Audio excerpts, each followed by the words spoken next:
안녕하십니까. 자동차 칼럼니스트 이동입니다. 안녕하세요. 자동차 평론가 류청입니다.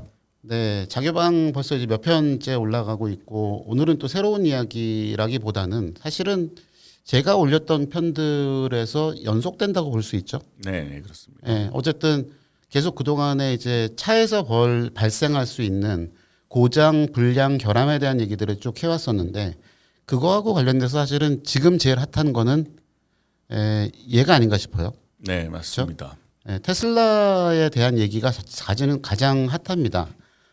차 자체가 핫한 것도 있고요.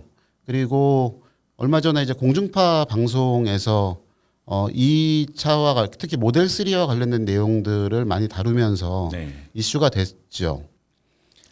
그래서 사실은 이걸 하게 된 그 이 주제라는 거를 정한 이유가 있는데 그게 이거예요. SNS에서 언급되는 테슬라 이러이러한 것들에 대해서 다양한 논란이 진행 중이죠. 네. 본인은 혹시 이거 보신 적 있으십니까? 테슬라에 관련된 얘기들은 뭐 꾸준히 모니터링하고 있고요. 예. 뭐 동호회 차원에서 나오는 여러 가지 얘기들이라든가 뭐 인터넷 커뮤니티에서 나오는 얘기들을 꾸준히 보고 있습니다. 그러니까 이게 말은 많은데 어떻게 좀 정리가 좀 잘 안 되는 게 있으니까 저희가 뭐 나름 또 자동차 교육 방송 아니겠습니까? 네. 그러니까 그걸 한번 정리해 보자라는 거가 지금 생각이고요.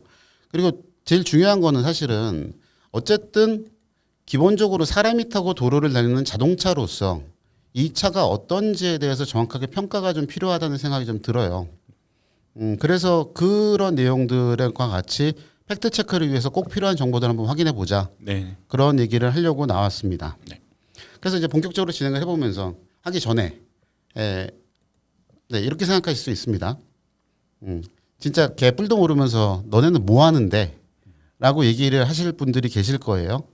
그래서 그냥 일단 제 이야기만 좀 하자면 이게 제가 페이스북에 올렸던 사진이죠. 네. 그래서 이게 저기 날짜 빨간색 원안의 날짜가 보이실지 모르겠습니다만 2015년 5월 13일입니다. 이게 제가 테슬라를 처음으로 국내에서 경험을 했었던 시기이고요. 그게 까만색 S의 P85D인가 막 그랬을 거예요. P85 플러스, P85 플러스 모델이었을 거예요. 네. 그래서 국내 테슬라 1호차라고 했었던 거를 저 때 처음으로 탔었죠. 네. 세컨드 핸드로 나온 그렇죠. 네. 그 뭐 아시겠지만 네. 처음에 테슬라 모델 S나 그런 거 탔을 때 어떠셨어요? 저는 처음 타본 거는 좀 상당히 나중이었는데 네.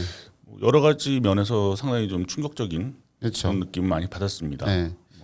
성능 면에서도 그렇고 품질 면에서도 그렇고 아마 지금 이슈가 되고 있는 얘기들을 그때 이미 고스란히 그렇죠. 느꼈을 거라고 생각을 합니다. 그리고 저희가 이제 둘이 같이 참여했었던 그 모터 트렌드라는 매체에서 재작년에 이제 그 600마력 이상 되는 차들 특집을 한번 했었을 때도 네.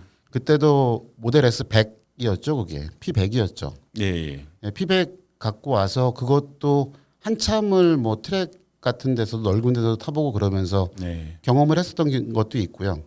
그래서 이게 그 사실은 저희 경력들도 그렇지만 뭐 자동차 칼럼니스트라고 하는 거는 어쨌든 차를 타고 평가를 하고 그거를 상품으로서 보기도 하고 혹은 고객의 입장에서 소비자의 입장에서 보는 것들을 주로 전문을 하기 때문에 물론 그렇습니다. 오너만큼은 아니에요.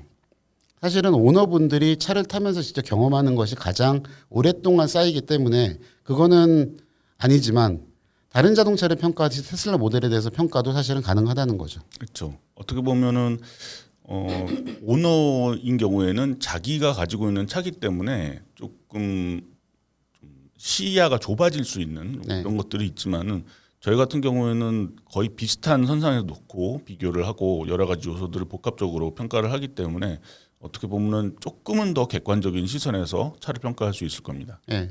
그래서 뭐 돈 받아 처먹었냐 뭐 이런 얘기는 안 해주셨으면 좋겠고요. 그리고 저희가 기본적으로는 흔히 말하는 페트롤 헤드에 가깝죠. 네. 예. 내연기관 자동차가 좋아서 이 업계에 들어왔고 이 일을 시작했었던 거는 맞는데 그렇다고 해서 변화가 있는 거를 거부하거나 무시하지는 않습니다. 네. 그래서 그런 것들에 대해서도 공부도 하고 있고 그런 과정에서 테슬라의 이런 이슈에 대해서 저희도 얘기를 하고 싶은 거죠. 솔직히 얘기해서 저는 전기차를 살 수 있는 여력이 된다 그러면은 사고 싶어요. 네. 예. 하지만은 뭐 여러 가지 여건상 좀 구매하지 못하고 있을 뿐이지 내연기관차를 좋아한다 그래서 또 전기차를 무조건 싫어하는 네. 그런 케이스도 아니고요. 그리고 저는 뭐 아시는 분 아시겠지만 제가 티코가 제 메인카잖아요. 그렇죠. 그러다 보니 그 집에 주차 공간도 부족하고 그래서 이제 그 소카나 그린카 같은 카쉐어링을 적극적으로 활용을 하고 있는데 사실은 빌릴 때마다 일부러라도 전기차를 빌려요. 네. 그래서 그것들을 충전도 해보고 아이오닉 갖고선 전주나 광주나 이런 데를 다녀오신 분들도 계시겠지만 그러면 충전도 해야 되고 여러 가지 일들을 겪게 되거든요. 그런 것들을 일부러 사실은 좀 경험해보는 편이에요. 그래야 이제 그 오너분들이 실제 생활에서 겪는 것들도 이해가 더 빠르니까요. 네. 여하튼 이제 이런 것들을 배경으로 해서 저희는 이걸 얘기를 할 거고요. 그러니까 주요 논란거리를 정리를 해보면 이렇습니다. 판매량에서 과연 테슬라가 압도적 우위에 있느냐? 이 얘기는 SNS에 뭐 댓글이나 그런 거에 가서 테슬라를 비판을 하면 많이 팔린다, 50% 이상이다, 점유율 50% 이상이다. 그래서 이렇게 우수성이 입증된 거 아니냐라는 그런 논리의 배경으로 사용되는 경우가 많아요. 네. 그렇죠? 그다음에 두 번째는 그 방송에서도 나왔습니다만 모델 3에서 시작된 품질, 그러니까 단차나 조립 품질 같은 거, 그리고 안전, 그러니까 모니터 꺼짐 현상이라든가 뭐 베타 버전의 오토파일럿을 사용하게 한다든가 팬텀 브레이킹 같은 거. 그다음에 중고차 가치가 모델 3가 굉장히 높아요. 현재 기준으로 우리나라뿐만 아니라 해외에서도 마찬가지인데 그런 것들에 대한 이슈를 어떻게 볼 것인가인 거죠. 네, 그리고 그런 내용들을 팩트를 중심으로 좀 들어보고 그 다음에 진짜 이게 묻고 싶은 질문들이 사실은 저희가 있는 거예요. 이거에 대해서. 그래서 그 단계별로 쭉 진행을 해보도록 하겠습니다. 네, 첫 번째, EV 판매량에서 테슬라는 전 세계 50%를 차지하는 압도적 브랜드다. 이 얘기 굉장히 많이 나옵니다. 물론 그랬던 적도 있었죠. 네. 네, 모델 3가 본격적으로 판매를 시작한 작년 3, 4분기, 작년 4, 4분기에는 판매량이 급증을 했었고요. 그래서 단일 모델 기준으로도 거의 40% 50%를 넘겨서 네. 그래서 판매된 적도 있었죠. 네. 누적 판매 대수를 보면 이렇습니다. 2018년에 글로벌 EV 세일즈라는 거거든요. 여기에 사진에 잘 보이실지 모르겠는데 맨 왼쪽이 BYD죠. 네. 그리고 두 번째가 테슬라고 위쪽에 있는 숫자들을 보시면 이게 뭐 20만 대 안팎, 20만 대 후반대에서 왔다 갔다 해요. 네. 근데 요 숫자는 플러그인 자동차를 다 통칭하기 때문에 그러니까 플러그를 꽂을 수 있는 거기 때문에 배터리 EV하고 PHEV를 합산한 자료입니다. 네. 이건 전 세계적으로 통계를 같이 내요. 그래서 사실은 여기 보이시는 것처럼 4위로 BMW가 올라가 있는 거가 그런 이유인 거죠. 여하튼 2018년 기준으로 보시면 탑10 판매량, 탑10 브랜드별 판매량이 한 128만 대 정도가 됐는데 그중에 한 24만 7천 대가 테슬라였었어요. 그래서 한 20% 정도가 되는 거죠. 그러면 2019년에는 어땠느냐? 모델 3가 이제 본격적으로 판매가 된 2019년에 어땠느냐? 이때는 테슬라가 확실하게 1등으로 올라섰습니다. 그래서 탑10 판매가 139만 대로 어쨌든 늘었죠. 이게 같은 기준으로 볼 때도 128만 대에서 139만 대라니까 늘었고 그 중에서 늘어난 분량 중에서 36만 7천 대가 테슬라가 하면서 약 26%를 차지하면서 점유율도 늘었고 그리고 판매량도 네. 확실히 증가를 했습니다. 그런데 이 얘기를 왜 하느냐면 50%라고 하는 거는 어떤 특정 분기에 있었던 한 번 피크를 쳤을 때 그러니까 새 차가 나와서 출고가 왕창돼 갖고 판매가 늘어났을 때의 이야기지 이게 평균적으로 50%라는 거는 아니라는 얘기예요. 물론 판매량 많은 거 맞아요. 1등인 건 맞습니다. 예. 그래서 이 얘기를 정확하게 좀 이해해 주셨으면 좋겠고 그다음에 두 번째로 보면 요게 올해 상반기거든요. 올해 상반기 1쿼터죠. 네. 1사분기. 2020년 1사분기를 기준으로 해서 배터리 EV의 상위 5개 업체 판매량을 보면 20만 대가 조금 넘는데 그중에서 테슬라가 88,400대입니다. 그러면 순수하게 배터리 전기차만 봐서도 43%예요. 절반이 안 된다는 얘기죠. 네. 그리고 물론 여기는 탑5만 따졌기 때문에 탑5 중에 43%거든요. 그래서 2020년 1사분기 기준으로 해서 배터리 전기차들의 상위 5개 업체 판매량만 20만 대라는 거예요. 그리고 거기에서 8만 8천 대이기 때문에 43%고 순수 전기차 기준으로 봐도 현대그룹이 24,000대를 팔아서 3위, 4위에 올라와 있습니다. 네. 그러니까 물론 88,000대랑 비교하면은 4위니까 적기는 해요. 그런데도 불구하고 여하튼 50%를 넘는 건 아니고 30% 안팎이 될 거예요. 순수 전기차 부분으로 따져봐도. 예. 탑5 안에서 네, 아니 탑5를 벗어나서 전체를 전체. 만약 본다 그러면 적어도 40%보다는 낮을 거라는 생각이 드는 거죠. 네, 네. 근데 저는 이렇게 물어보고 싶어요. 그래요. 좋아. 전기차에서 40% 넘고 뭐 현대그룹보다 2배, 4배 가까이 팔고 뭐 그런다고 치자는 거죠. 이거는 뭐냐면 2019년에 전 세계에서 자동차 회사들이 차를 판매한 거 숫자입니다. 실제 모든 자동차는 얼마나 팔리냐면 여기도 상위 10개 그룹사만 나와 있거든요. 우리가 알고 있는 뭐 폭스바겐이라든가 토요타라든가 GM이라든가 뭐 현대라든가 포드라든가 이런 데들이잖아요. 네. 이런 데만 합쳐도 6,670만 대고요. 실제로 전 세계에서 팔리는 자동차 대수는 8천만 대 가까이 됩니다. 이게 아마 2017년인가 16년인가 피크를 찍고 조금씩 네. 줄어들고 있는 걸로 알고 있는데 여하튼 8천만 대 가까이가 돼요. 전 세계에서 팔리는 대수가 그거죠. 우리나라에서 1년에 180만 대 정도 팔립니다. 그러면 이 중에서 테슬라 판매량이 37만 대인데 0.5%예요. 그러니까 이 내용을 하면서 제가 하고 싶었던 얘기는 그겁니다. 테슬라가 임팩트가 있고 아까 우리가 저희가 오픈하면서 얘기했던 것처럼 굉장히 이 차 자체에 충격을 받았고 굉장히 여러 가지 시스템 면에서 앞서 있는 거는 맞지만 그렇다고 해서 판매량이라든가 시장을 지배하는 위치에 있는 거에서는 그렇게 큰 분량이냐라고 생각하면 갸웃갸웃하다는 거죠. 10년이 지나서 2030년이 됐을 때 테슬라의 판매량은 얼마 정도가 될까요? 정확하게 저희가 뭐 예측을 하기는 어렵겠지만은 150만 대 정도? 150만 대.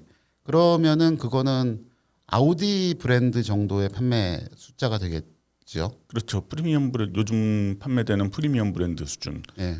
뭐 작년에 현대기아 그룹 통틀어서 한 700만 대 정도 예. 팔았죠. 720만 대 정도 예. 팔았죠. 예.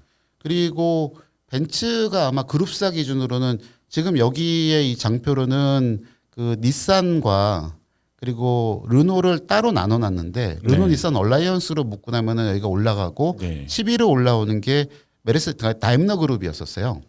그게 거기가 한 200 몇십만 대 정도 됐었거든요. 네. 그러니까 그게 아마 프리미엄 브랜드로는 처음으로 그 탑10에 이름을 올린 거였다고 저는 기억을 하는데 그 정도 수준이 되려면 될 거냐는 게 저는 사실은 좀 궁금해요.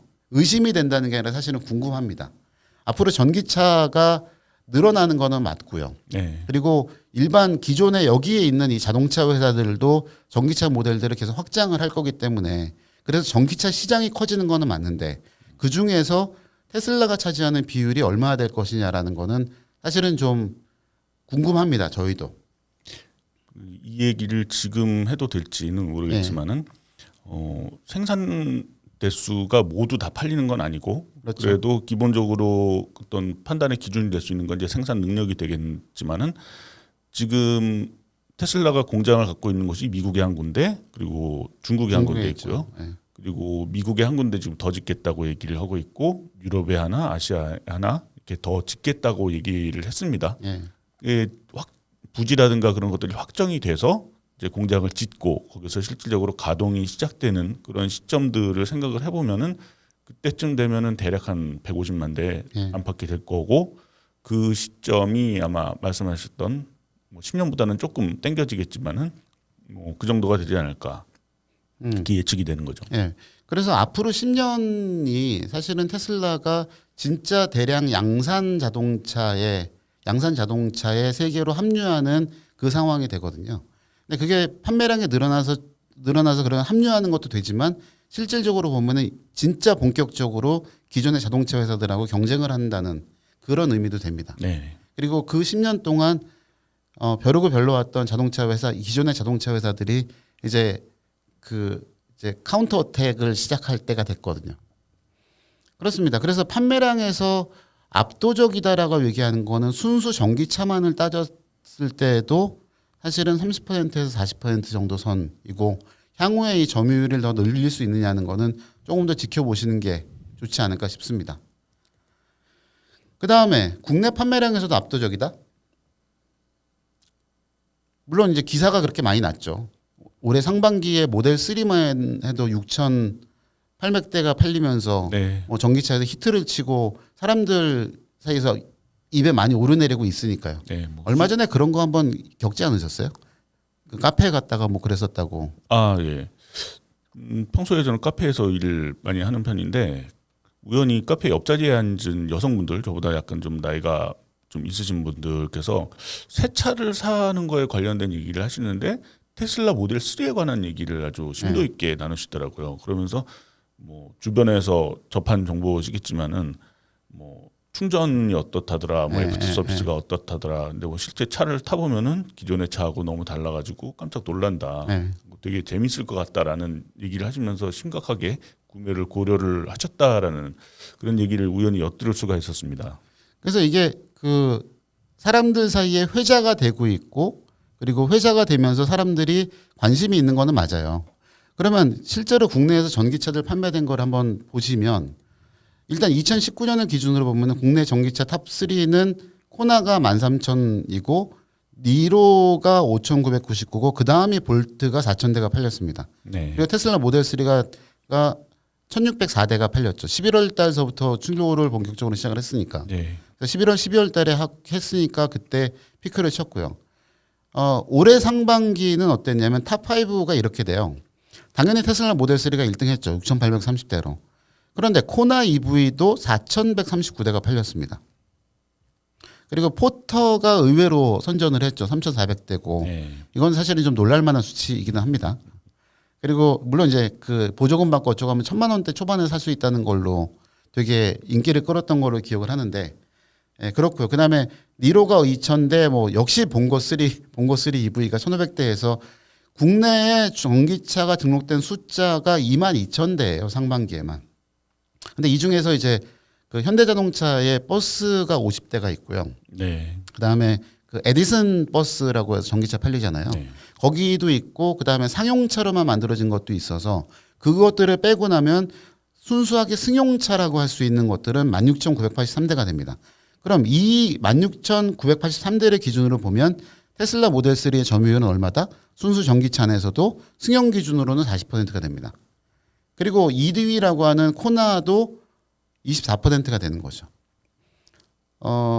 모르겠어요. 코나보다 2배가 팔리니까 압도적이다? 이렇게 얘기하실 수는 있는 건지는 모르겠습니다. 근데 저는 그 압도적이라는 표현을 하려면 한 모델 대비해서 압도적이 아니라 시장에서 점유율이 사실은 전 중요하다고 보거든요. 그리고 이게 6,830대라는 거는 저희 우리나라의 상반기에 차가 괜찮게 그래도 팔려서 60만 대 이상 70만 대 가까이만 차가 나갔는데 네. 그중에서 1%인 거예요.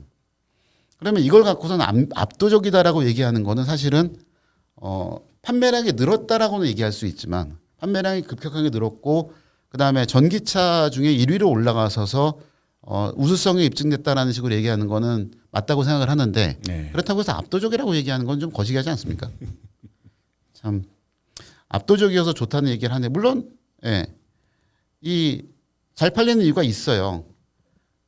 일단 그렇죠. 모델 3 정도의 성능을 가진 전기차가 세계적으로도 없습니다.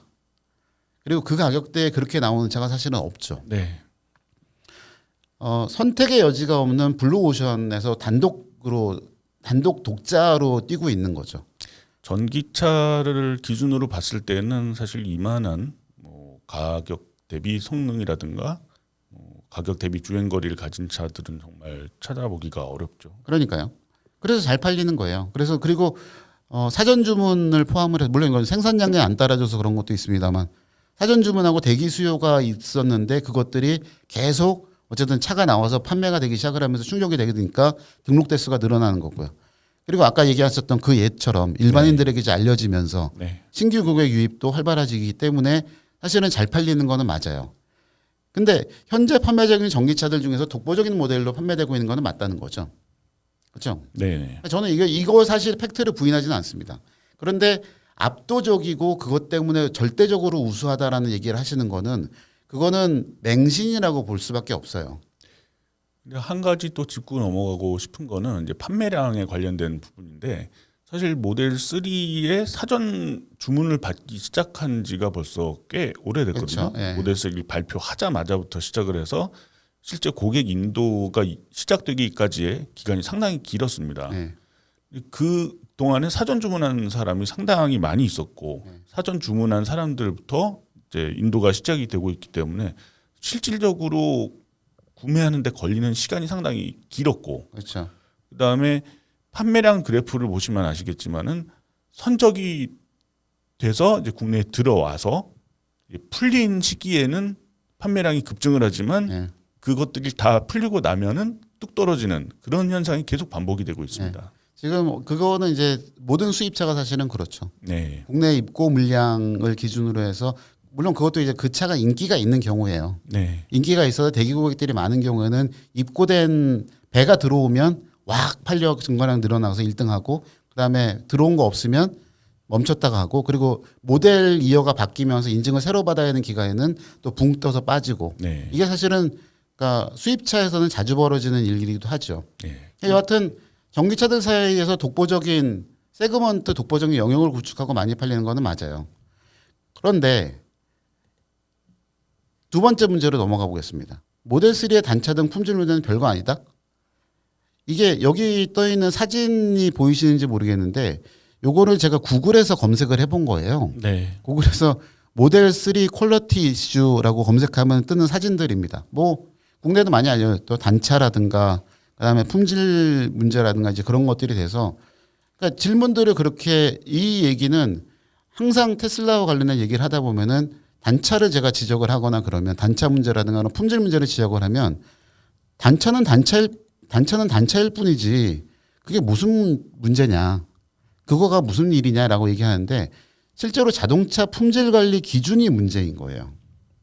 이거는 부품을 자동차 어쨌든 전기차라고 하더라도 얘도 자동차이고 공산품이고 기계이기 때문에 부품들을 조립해서 완성이 되는 겁니다. 그런데 그 조립을 할 때의 품질 관리가 안 되기 때문에 단차가 결과로서 나타나는 거예요. 그래서 그거가 여러 가지 다른 부분에서도 사실은 이슈가 되죠. 국내만 해도 그 방송에서 나왔었죠. 서스펜션 네. 볼트가 안 들어가 있는. 네, 아예 안 들어가 있는 기가 막힌 일이에요.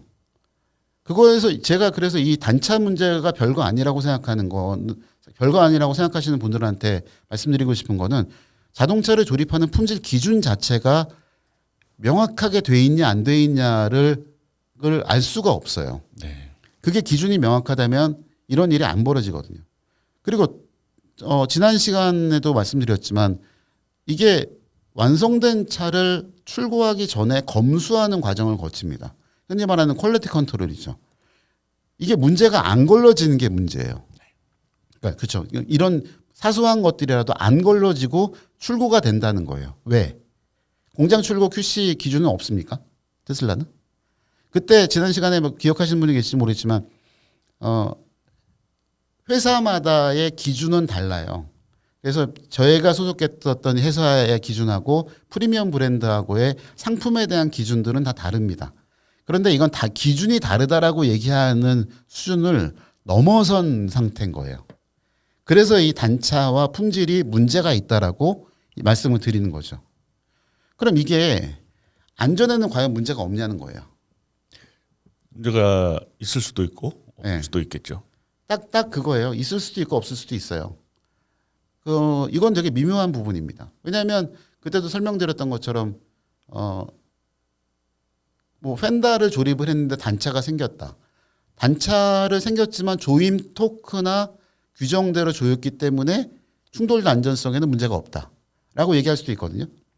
그런데 이게 찌그러지는 차가 어딘가에 충돌을 했을 때 찌그러지는 상태가 되면 찌그러지는 방향이나 위치가 원래 설계된 대로 찌그러져야 안전한 거예요. 근데 만약 조립 품질이 이상해서 그런 세시 구성물들이 조금씩 어긋나 있다? 그러면 그 차가 충돌 테스트에서 했을 때, 그러니까 완벽하게 만들어진 상태에서 충돌 테스트를 했을 때와는 다른 결과가 나올 수도 있는 거예요. 물론 이거는 제 추측이긴 합니다만 중요한 거는 이게 있을 수도 있고 없을 수도 있는 문제라는 건데 과연 이거를 안전의 문제를 운에 맡기는 게 맞냐는 거예요. 아까 예를 들었던 뭐 서스펜션 그 관련 부품에 볼트가 네. 빠져 있는 그런 상태 같은 경우에는 사실은 생기면 안 되는 거죠. 서스펜션 부품 같은 경우에는 만약에 그 부품이 탈락이 돼서 그 차가 주저앉는다 그랬을 때는 주행 중에 주저앉는다 그러면은 사고로 이어지기가 아주 쉬운 네. 그런 부분. 물론 극단적인 얘기는 합니다. 그렇죠. 네. 그래서 두 번째로 자주 나오는 얘기가 이거죠. NHTSA의 리콜 결정을 2003년 이후에 4번밖에 안 받았다. 그래서 강제 리콜을 덜 받았기 때문에 다른 브랜드는 강제 리콜이 많았기 때문에 품질이 떨어진다. 혹은 테슬라의 품질이 우수하다는 논리로 사용되는 얘기입니다. 우선 첫 번째로 테슬라의 리콜 숫자가 적은 이유부터 한번 따져보면 일단은 그렇습니다. 전기차 자체가 기본 구성 부품이 적기 때문에 문제 가능성이 낮아요. 이거는 테슬라뿐만 아니라 모든 전기차에 해당되는 겁니다. 그래서 전기차하고 내연기관을 같이 비교하는 거는 사실은 불합리해요. 부품이 2만 개짜리하고 4만 개짜리하고를 똑같이 비교한다는 건 사실은 불합리한 거죠. 그러면 다른 전기 자동차의 리콜 빈도는 어떠냐고 보는 게 맞겠죠. 네. 그래서 이거 얘기하시면서 항상 왜 자꾸 현대기아차를 언급하시는지는 모르겠는데 온라인에서 보면 계속 그러거든요. 그래서 미국에서 현대기아차가 리콜 받은 거 숫자만 봐도 대본에 나오지 않겠느냐라고 하는데 코나가 미국에서 잘 팔리죠. 네. 2만 대 넘게 거의 4만 대 가까이 팔리는 것 같은데요. 네. 누적된 게 코나가 아마 누적 판매 대수가 10만 대를 넘었을 거예요. 네. 10만 대 가까이 10만 대 가까이 됐다는 걸 본 게 얼마 전이었으니까 여하튼 10만 대를 넘었다고 생각을 해보면 그중에서 미국에 팔린 게 한 4만 대 그 정도 될 텐데 그 미국 그러니까 웹사이트에 iCars.com인가 거기 들어가 보시면 거기에서 리콜 정보를 확인할 수가 있거든요. 그래서 브랜드하고 모델 브랜드를 검색을 하거나 혹은 그 자기 차의 그 차대 번호를 넣으면 그 차에 해당되는 그 리콜이 떠 있는 것들을 확인할 수가 있습니다. 거기에 들어가서 현대라고 치고 거기 웹사이트를 다 뒤져봐도 18년, 19년에 뜬 그러니까 코나 EV가 미국에 팔리기 시작한 이후로 그 차들에 대해서 강제 리콜이 걸린 적은 단 한 번도 없어요. 그러면 이 코나는 품질이 좋은 거네요. 이 논리대로 하자면. 그렇습니다.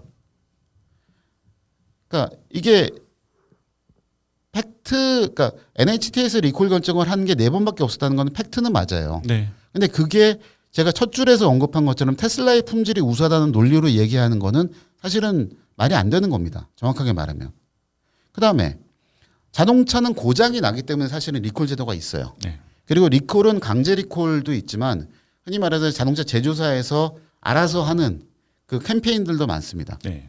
그러니까 지난번에 말씀드렸던 것처럼 고장이 있고 불량이 있고 결함이 있을 때 그거를 차를 개발하고 준비하고 테스트하는 과정에서 계속 걸러내지만 네. 결론적으로 판매 이후에 발생할 수 있는 문제에 대해서 수리를 하고 수정을 하기 위해서 그 공개하고 수정하는 제도가 리콜인 거죠. 네. 그래서 차를 더 안전하게 만드는 과정인데 되려 묻고 싶은 거예요. 테슬라는 과연 문제 발생에 대해서 어떻게 처리하고 있냐는 거죠. 최근에 제 아는 분이 모델 3를 사셔갖고 네. 받은 다음에 이제 기가 막히게 하셨죠. 그 단차서부터 시작해서 그런 걸로 서비스 센터에서 차를 인수 받을 때의 처음 얘기가 원래 이렇습니다. 다들 다 그래요. 글쎄요. 그 원래 이래요가 우리나라 자동차 회사들이나 정비센터의 수준을 파악하는 기본적인 어떤 단어 아니었나요? 그동안은 그랬죠. 네. 그동안엔 그랬죠. 근데 왜 테슬라는 이런 얘기가 나오는 거에 대해서 아무 얘기가 없죠? 그다음에 국내에서 부품 보유를 하는 거라든가 서비스 센터의 숫자는 어떻습니까? 판매량만큼 그게 보장이 돼야 사실은 사용하는 사람들이 편하게 쓸 수가 있는 거예요. 특히 국내 부품 보유량 같은 경우는 사고가 나서 들어오거나 고장이 나서 들어왔을 때 수리하는 기간이 굉장히 길죠. 네. 특히 판금 도색을 하는 경우에는 차들이 꽤 오래 서 있어야 되는 경우가 많아요.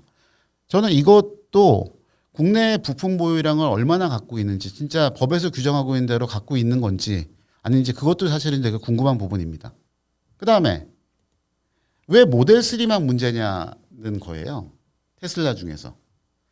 이게 그동안에 나왔던 모델 S나 X를 보면 소량 생산이고 고가의 모델이었었습니다. 그러면 그 차들은 사실은 비싼 차들이기 때문에 수제로 손으로 다 조립을 하면서 꼼꼼하게 확인했을 가능성이 크고요. 그 차들은 수익이 되려 좀 더 낮죠. 네. 예, 비싼 차지만 수익이 낮고 판매량이 많지 않기 때문에 그게 있었던 동안은 이 차가 팔리는 동안에는 회사가 적자였었고, 그러다가 대량 생산으로 과정으로 오면서 퀄리티 컨트롤이나 이런 단차나 그런 것들로 이 을을 건너뛰었다고 저는 생각을 해요. 그래서 단가를 낮췄고, 그러니까 회사에는 수익이 많이 생겨서 회사는 흑자가 됐죠. 네. 그래서 얼마 전에 발표된 거 보니까 4분기 연속 17년 회사가 만들어진 동안에 4분기 연속 흑자를 한 게 처음이다. 네. 라는 게 뉴스가 나오더라고요. 엄청난 뉴스인 거죠. 100년 넘게 만든 자동차 회사들은 4분기 연속 흑자라는 거 보도자료도 안 나옵니다. 4분기 연속 적자일 경우에 뉴스가 적자일 땐 나오죠. 예. 왜 그래서 여기 빨간색으로 마지막으로 질문 있는 것처럼 왜 피해는 소비자들이 겪어야 되냐는 거예요. 나중에도 말씀드리겠지만 저는 그 질문을 항상 하고 싶어요. 이 문제가 이런 일들이 만약 다른 자동차 브랜드에서 생겼다면, 현대기아차에서 생겼다면, 혹은 뭐 벤츠나 BMW나 그런 수입차 브랜드에서 생겼다면 과연 이게 이렇게 괜찮아요, 좋아요, 품질 좋아요, 탈만해요 라는 걸로 넘어갈 상황이냐는 거죠. 그게 제일 기가 막힙니다, 사실은. 넘어가 보죠. 예. 그다음에 중고차 가격 얘기가 또 나왔었어요. 그러니까 이것도 이제 그 모델 3의 우수성을 이야기하기 위해서 사용되는 그런 논리 중에 하나인데 3년 감가율이 10%로 인기와 성능을 반영한 것이다라는 얘기죠. 그래서 이게 어디에 그분이 저한테 이렇게 댓글로 해주셨던 거는 테즈마니안닷컴이라고, 이거는 호주 어디인 것 같죠, 아무래도 테즈마니안이면. 네. 그쪽에서 한 건데 실제로는 icas.com이라는 그 미국에 있는, 미국이 맞겠죠? 네, 거기에서 중고차를 포함한 신차 정보들을 제공하는 사이트예요. 거기에서 조사한 감가상각률들을 쭉 뽑아본 겁니다. 특히 전기차와 관련돼서. 그래서 여기에서 보시면은 모델들이 있고, 그래서 3년 평균 가격이 어떻게 돼서 이거는 감가율이 높은 것부터 낮은 것들을 쭉 이제 표시를 해놓은 거거든요. 네. 그러니까 높은 거 많은 거 포함 없이 이제 문제들을 이렇게 쭉 해놓은 건데, 보면은 맨 아래에 있는 테슬라 모델 3 7번에 있는 테슬라 모델 3가 10.2%예요. 3년치 감가상각률이. 그래서 실제로 3년 동안 차를 타고 나도 손해보는 비율이 $4,700 정도밖에 안 된다. 이 얘기를 하는 거죠. 네, 감가율이 낮으면은 좋은 거는 맞죠. 그래서 3년 감가율이 10.2%로 봅니다. 이유는 당연히 출시한 지 얼마 안 돼서 고객 수요가 많은 거예요. 새 차를 살려는 대기 고객이 길기 때문에 그 사람들이 당연히 중고차로 눈을 돌리게 됩니다. 그러니까 중고차는 거의 수요와 공급에 따라서 가요. 이거는 일반 양산차도 마찬가지입니다. 그래서 어떤 차가 된 건, 특히 전기차 같은 경우는 3년을 타더라도 소모율이 적잖아요. 네. 차가 낡아지는 비율이 적죠. 그래서 사실은 꽤 많은 그 전기차들이 시간이 지나도 감가가 굉장히 덜 되는 경우가 많아요. 그게 전기차 쪽이 일반적인 비율에서 훨씬 더 크다는 것도 있는데, 근데 물론 테슬라의 10.2%가 낮은, 모델 3가 낮은 거는 맞습니다. 그리고 가격이 낮아서 테슬라 모델 중에 가장 엔트리 모델이기 때문에 접근 가능한 사람이 많아서 수요가 많기 때문에 저는 이 감가비가 낮다고 생각을 해요. 네. 그러면 중고차에서 보는 다른 요인들은 어떠냐는 거예요. 보시죠. 이거는 그 아까 얘기했던 그 ICCAS 그 똑같은 정보를 했었던 거기에 올라온 베스트 유스카 포 2020입니다. 그러니까 2020년에 최고의 그 중고차들을 뽑아놓은 거예요. 네.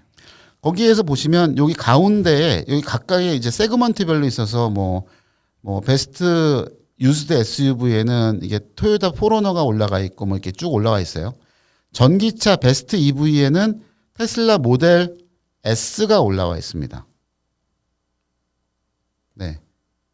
그래서 여기에서는 이게 베스트 유스드카라는 거를 뽑을 때는 안전하고 그리고 신뢰성, 그러니까 내구성이 좋고 가치 보존이 잘 돼 있는 네. 중고차 가치가 높은 차들을 베스트 중고차로 뽑았는데 거기에는 모델 S만 있다는 거죠.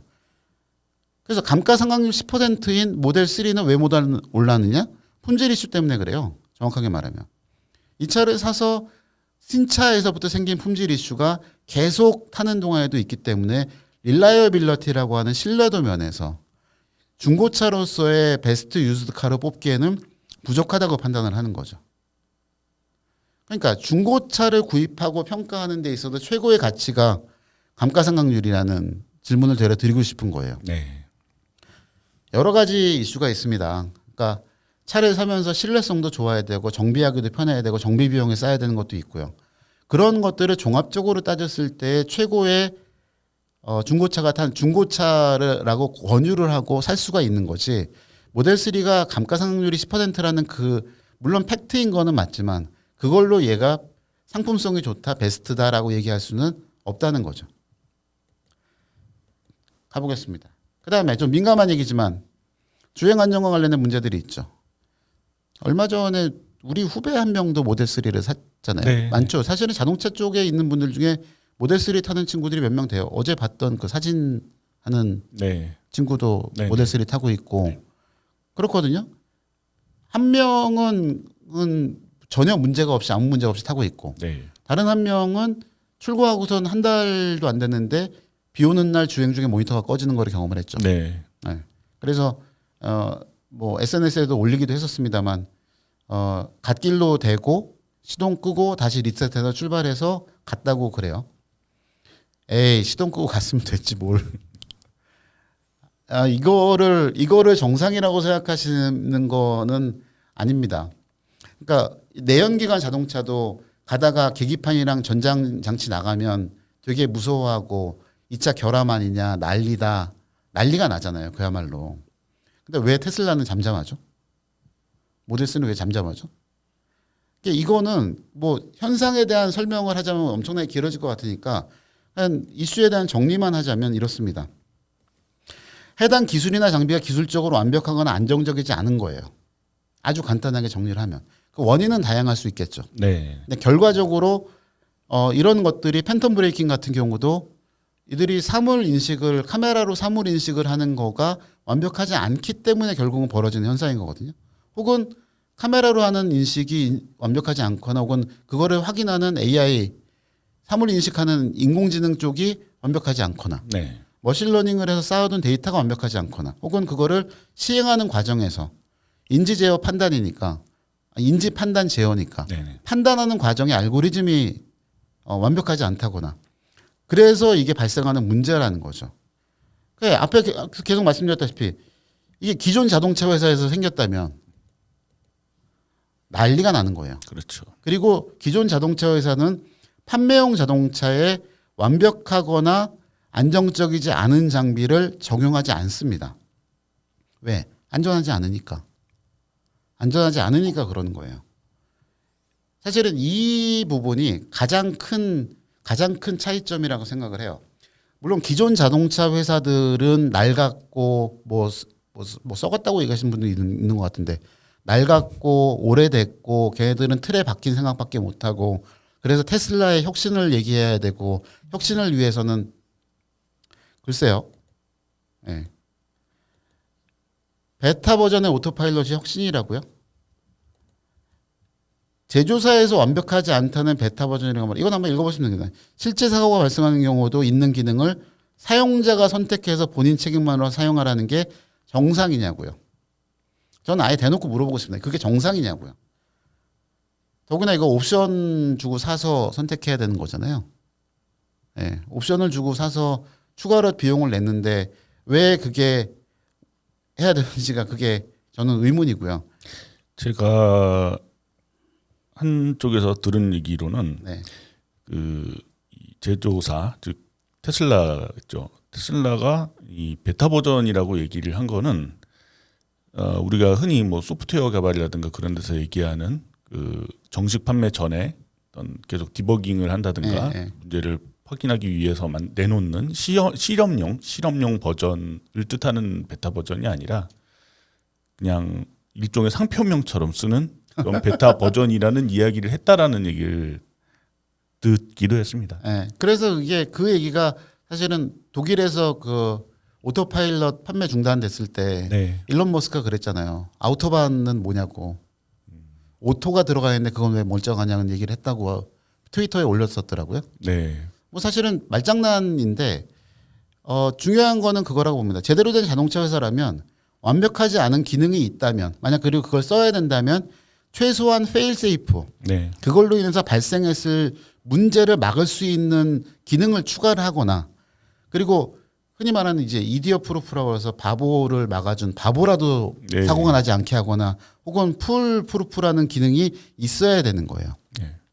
아까 잠깐 예를 드셨던 그 주행 중에 이 모니터가 꺼지는 네. 그런 현상은 사실 뭐 백그라운드에서 어떤 일이 뭐 정상적으로 돌아가고 있는데 그렇죠. 모니터만 꺼지는 그런 상황일 수도 있죠. 그렇죠. 근데 그게 문제가 되는 거는 모델 3 같은 경우에는 차의 상태를 확인할 수 있는 수단이 그 가운데 있는 모니터 하나밖에 없다라는 네. 거예요. 그러니까 그렇게 되면은 이렇게 페일이 발생했을 때 그거를 백업할 수 있는 게 없다는 거거든요. 이런 백업 기능들이 들어갑니다. 일반 자동차 회사들이라면. 네. 그래서 그 운전자 상태 모니터링 같은 경우도 스티어링 휠의 움직임이라든가 운전 시간이라든가 운전 속도라든가 그런 것들을 파악을 해서 운전자의 피로도를 확인을 하고 경고를 띄워주는 기능이 있고요. 그다음에 최근에 나온 것들 중에는 이 그 적외선 적외선 카메라를 이용해서 이 눈동자를 추적을 하고 그래서 눈동자가 감겨 있거나 혹은 얼굴이 다른 데로 돌아가 있으면 그러면 경고를 띄워서 전방을 주시하라고 얘기해주고 이런 페일 세이프 기능이 있어야 되는 거예요. 오토파일럿이라건 그런 그 반자율 주행이라고 말하면 안 되죠. 에이다스라고 하는 네네. 그러니까 주행 보조 장치를 사용을 하려면 그리고 거기에서 인간이 실수할 수 있는 가능성이 있다면 그런 보조 기능들을 넣어서 사고가 발생할 가능성을 최소한으로 낮춰야 되는 거죠. 그게 맞는 거예요. 근데 이걸 쓰다가 발생한 사고는 책임이 아니라고 하는 거는 진짜 그건 무책임한 거죠. 그렇죠. 그 자기 그 사용자가 책임을 지고 뭐 아니야 네. 끊을게요. 예. 네. 그래서 이거는 저는 되려 이 질문을 하고 싶은 거예요. 혁신을 위해서 왜 자동차가 희생돼야 되는 거죠? 제조사가 책임지고 개발을 해서 완벽한 혹은 충분한 보호 기능이 있는 제품과 장비를 공급하는 게 기본이거든요.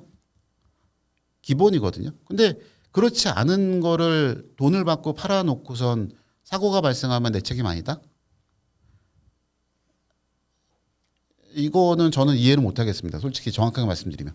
자동차라는 거는 그러니까 뭐 가끔 보면은 테슬라를 이 아이폰에 비교하시는 분들이 많은데 전화기랑은 다르죠. 전화기가 먹통이 돼서 생명의 위협을 받는 경우 물론 있을 수 있습니다. 물론 있을 수 있죠. 어떤 경우일까요? 어떤 암살 위협을 받아서 이제 그 도움을 청하기 위해서 전화를 해야 된다든가 이제 그런 상황에 먹통이 되면은 뭐 그렇죠. 뭐 집에 있는데 배가 고파 죽을 것 같은데 배달의 민족으로 주문을 못 한다거나 뭐 그런. 네.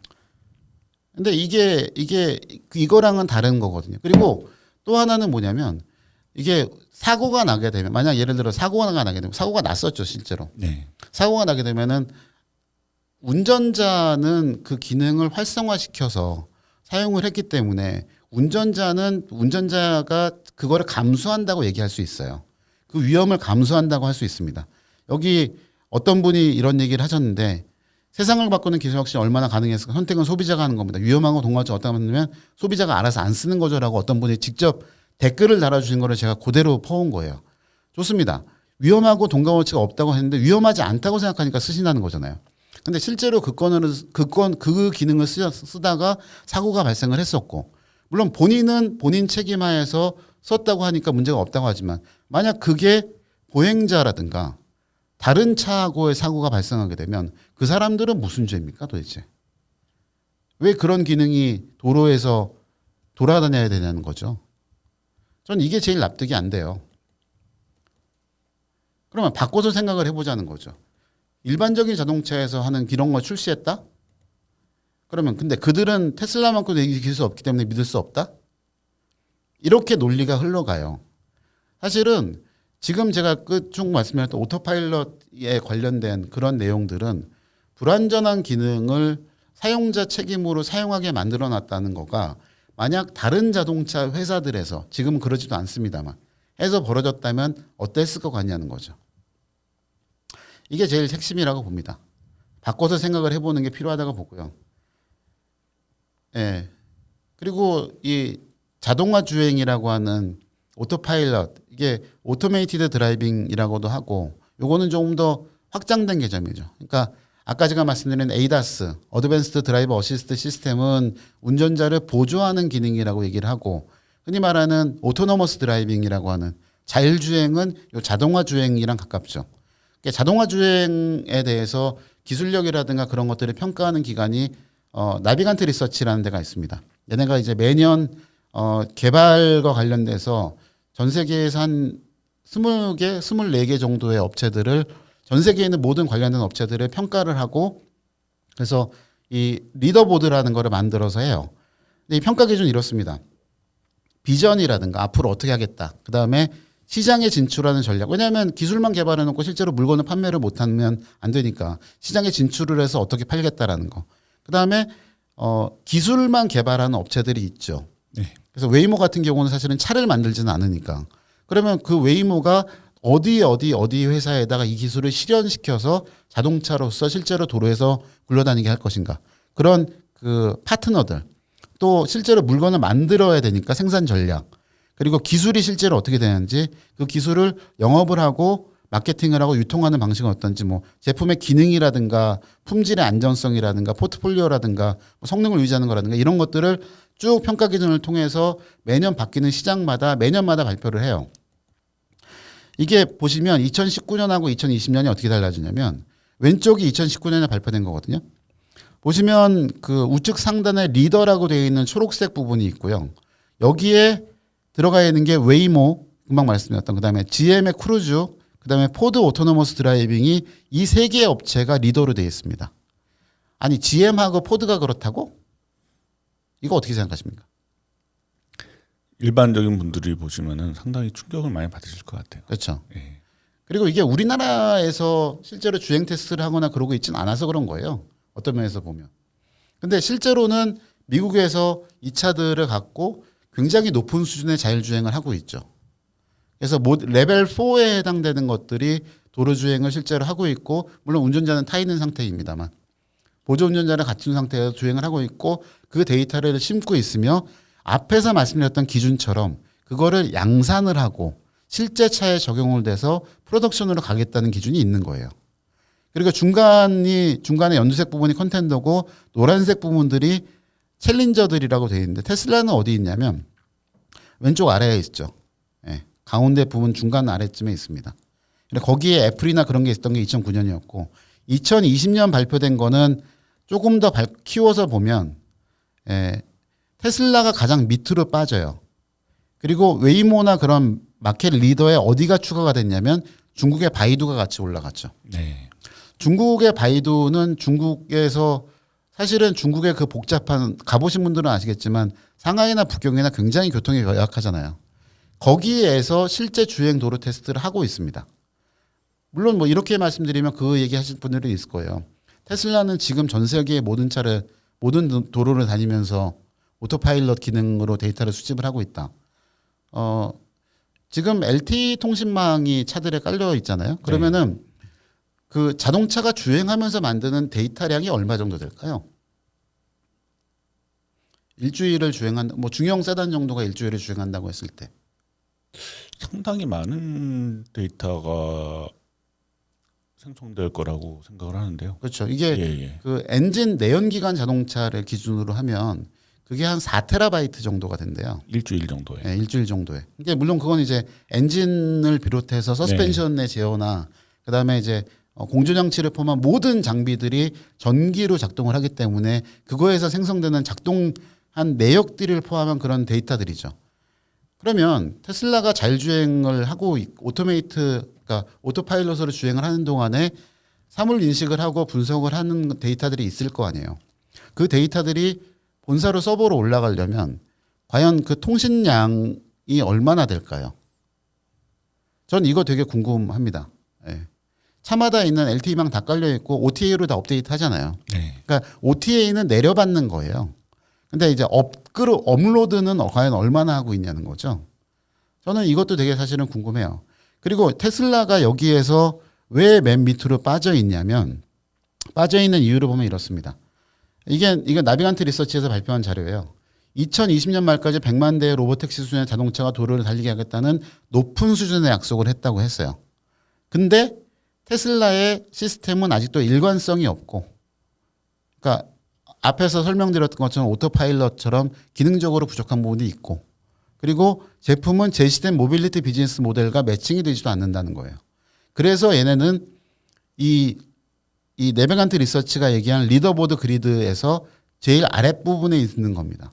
향후에 발표한 계획은 거창한데, 요약하자면 그거잖아요. 발표한 계획은 거창한데 이거를 실현할 건지 어떤지는 모르겠다. 그게 불확실하기 때문에 얘네들은 이 오토메이티드 드라이빙에서 리더의 위치에 가 있다고 보지 않는다. 그래프를 보시면은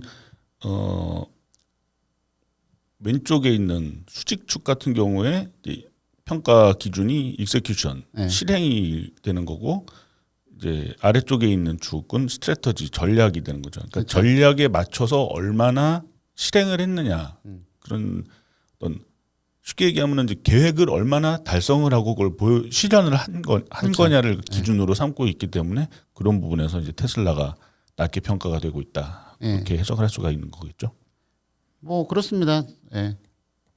그래서 하고 싶은 얘기는 이래요. 결론적으로 보면 긴 시간 말씀드렸는데 테슬라라는 브랜드와 제품이 기존의 자동차 회사들이 만들지 못한 전기차의 새로운 시작을 연 거는 분명한 사실입니다. 저희가 이걸 부인하진 않아요.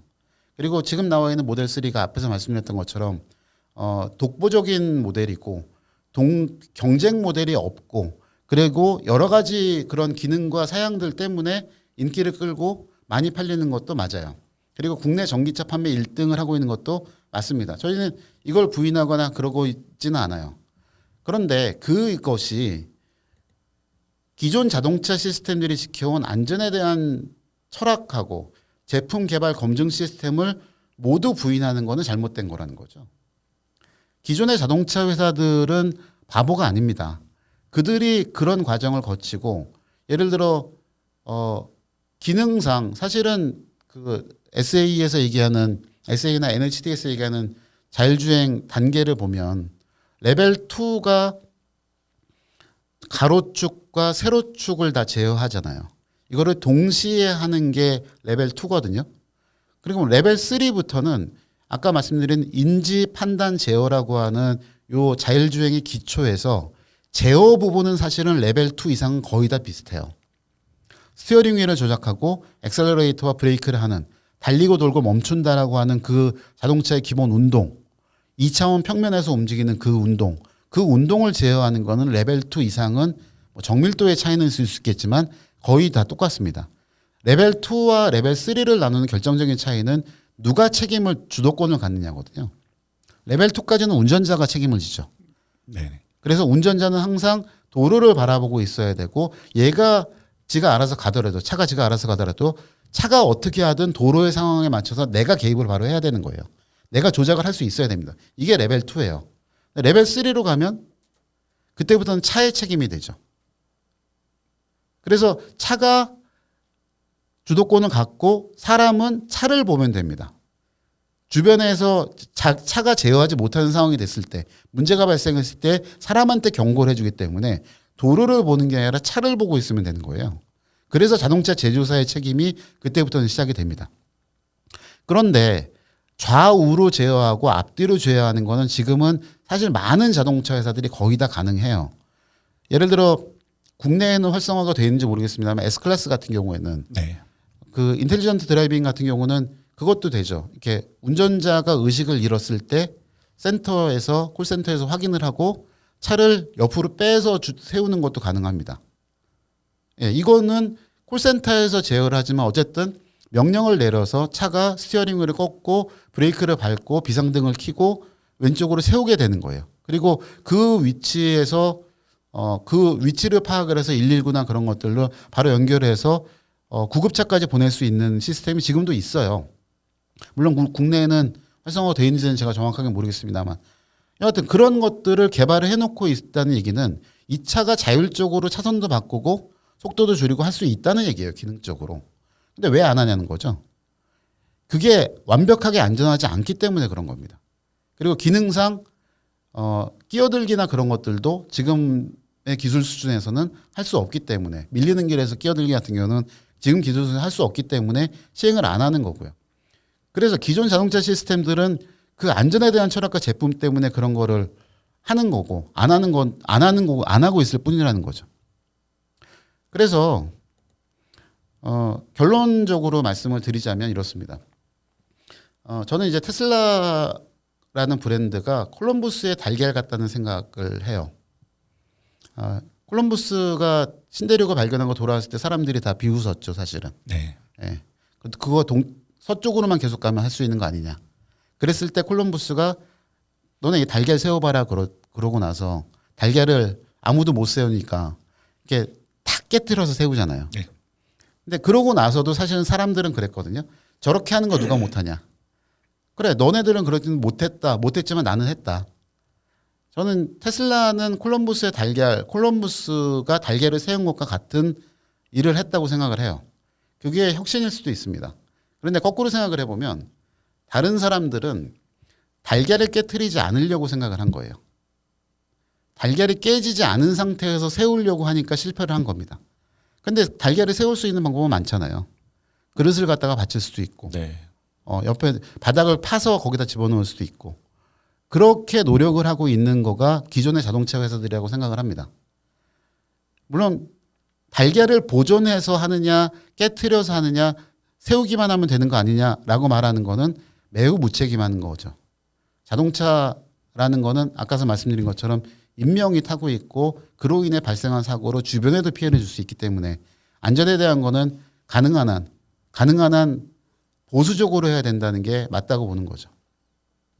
제가 얼마 전에 SNS에 이제 올린 내용 중에 하나가 이제 그런 거였는데요.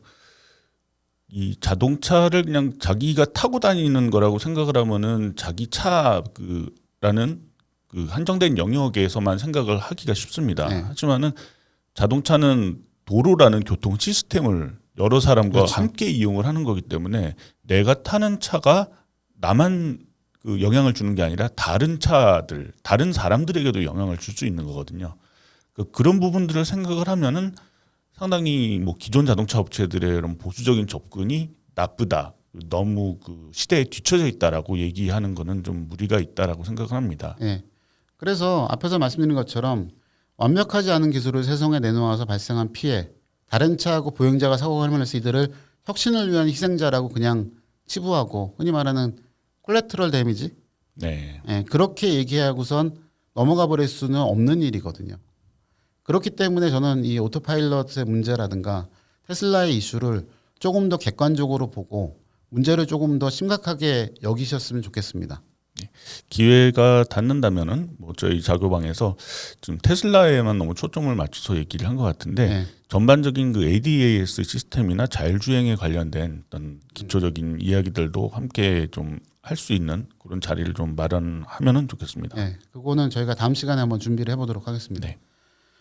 네, 긴 시간 이야기 들어주셔서 감사합니다. 저희는 또 다른 남들 잘 안 하는 싫은 소리 하는 거 원래 싫은데 여하튼 할 수 있는 얘기들을 저희가 그동안에 경험했던 거 그동안 알고 있는 지식으로 할 수 있는 얘기를 할 수 있도록 다음에도 또 돌아오도록 하겠습니다. 네. 고맙습니다. 고맙습니다.